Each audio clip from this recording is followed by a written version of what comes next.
Mes chers compatriotes, après le Covid, qui a mis en lumière l'état de vulnérabilité dans lequel la soumission de nos gouvernants à la logique de mondialisation sauvage avait placé notre pays, voilà qu'un fait divers dramatique, à 6700 km de chez nous, fait glisser notre pays sur la pente de la fracture communautariste et pour certains même racialiste.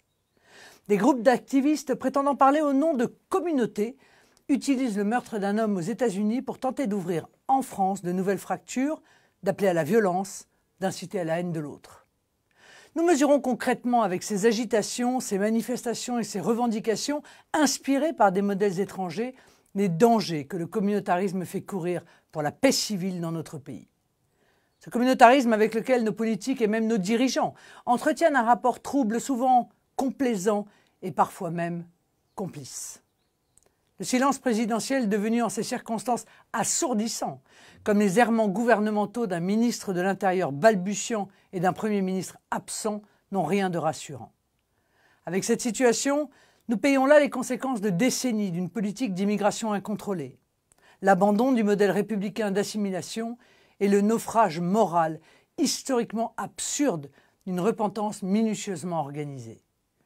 Les ressentiments qu'a fait naître cette politique d'autoflagellation et de fracturation a nourri chez certains une course victimaire qui entraîne aujourd'hui le pays vers des confrontations injustifiables. N'en déplaise aux esprits superficiels, la France n'est en rien comparable aux États-Unis. Le modèle anglo-saxon articule les rapports humains autour d'une vision communautariste et assigne chaque personne à résidence communautaire. C'est cette vision qui enfanta l'apartheid en Afrique du Sud ou s'accommode aujourd'hui de l'existence de ghettos aux États-Unis. Notre République, parce que notre pays s'est instruit des terribles guerres de religion, n'envisage que des rapports individualisés de personne à personne.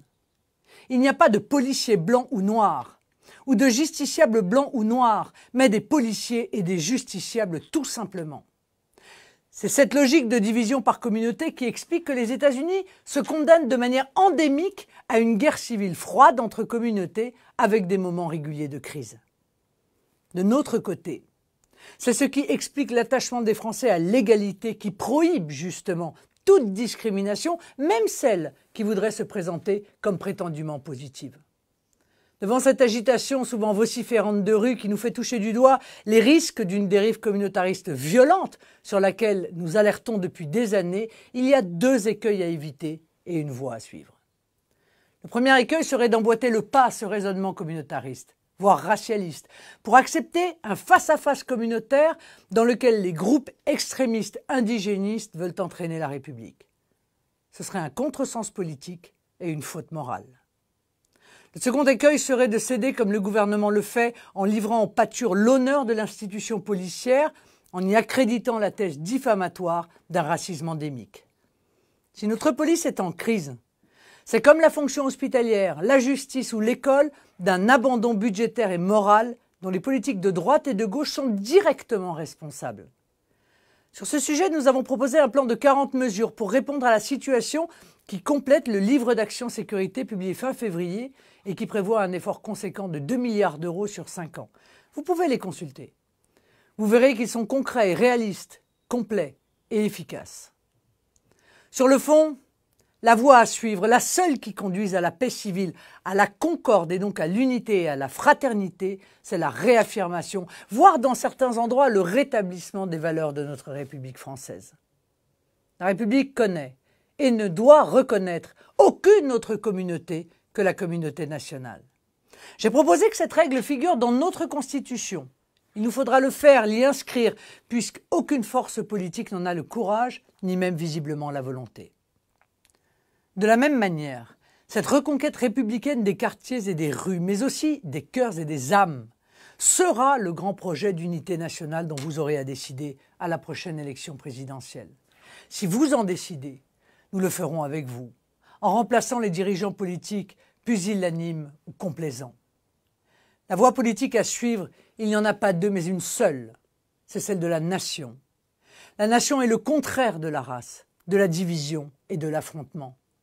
Elle est un acte d'amour. Elle porte en elle non les affres du conflit comme le communautarisme, mais la force de l'harmonie.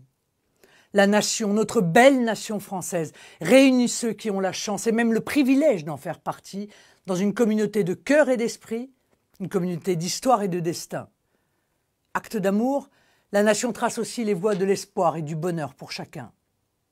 À l'aune de cette crise, de ces épouvantables cris de haine communautaire que l'on entend, de ces insupportables violences de rue auxquelles on assiste devant nos écrans, à la réécriture folle de notre histoire, confronté à une situation qui peut déraper à tout moment, chacun mesure que la politique n'est pas un jeu, qu'il ne s'agit pas de joutes amusantes qu'il serait simplement plaisant de commenter avec détachement ou même parfois désinvolture.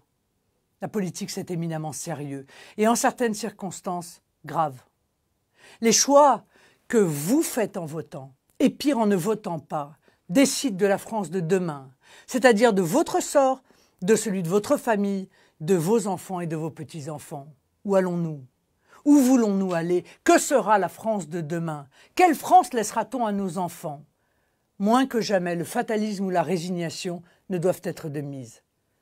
L'heure est à la mobilisation des patriotes, mobilisation dans la sérénité et la détermination pour que vive la nation française.